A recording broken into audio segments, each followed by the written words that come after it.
Here's how to match colors using the 3 properties of color.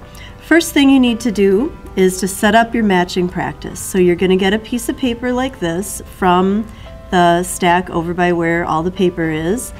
Then you'll see right near there's a stack of magazines. There's a box that has scissors in it and a box that has glue. Take a magazine and some scissors and glue to your table. Don't do it over at the counter. You're going to look through the magazine and find 6 different little bits of color. They don't have to be colors that you're using in your painting. They just need to be 6 different ones. And no white or black. It has to be a color. One tip, make sure that it is a solid color like you see here. Don't do a color that looks like it has a texture, because that actually has a lot of different colors in it, and you won't know which one you're trying to match, and I won't know either. So make sure that they are solid. When you've cut out your 6 colors, glue them down on your paper and take one at a time. So the 3 properties of color, here's what they refer to. Hue is what is the base color. If I'm looking at this one right here, this first color, I would look at that and say, okay, I think the base color of that is red.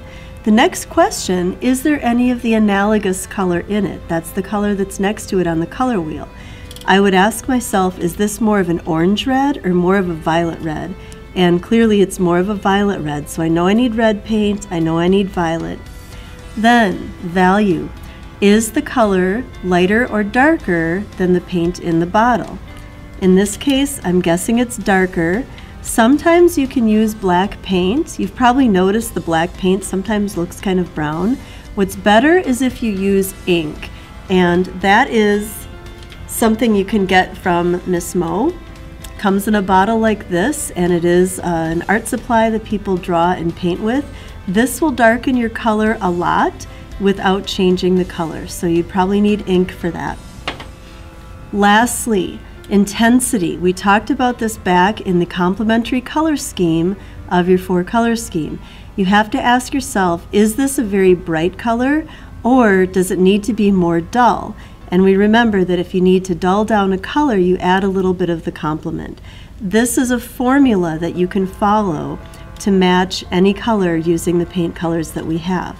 Let's do that process. With this color, remember I said that I was pretty sure the base color was red and that it had some violet. So we're going to start with that.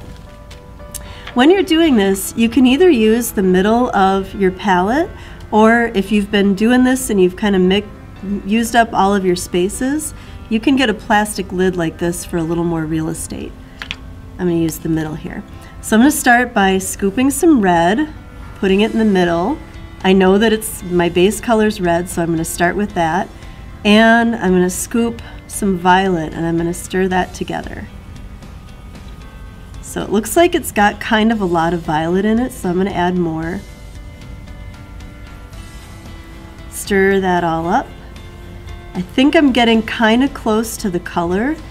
In order to test it out, I'm going to see what it looks like on a little strip of paper. So you'll see these test strips are back by the paper cutters. I'm going to paint a little bit of this color right off the edge. I'm going to hold it up, paint it off the edge so there's no white paper in between, and I'm going to compare that. So I can see the color's pretty close, but I can see it needs to be way darker, so I'm going to do that next. Okay, in my palette, I have some ink right here. Be very careful with the ink. It does not come out of clothes. The paint is washable, the ink is not.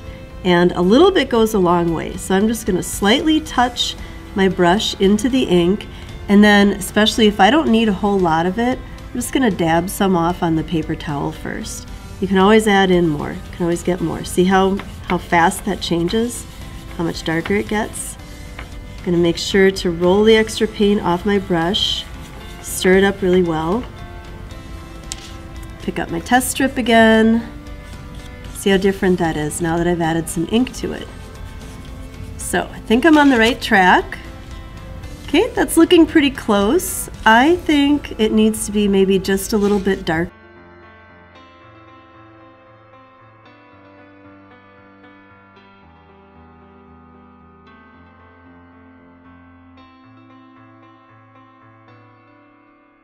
see I need more color added, so I'm going to add back in some more red, and I'm going to add back in some more violet.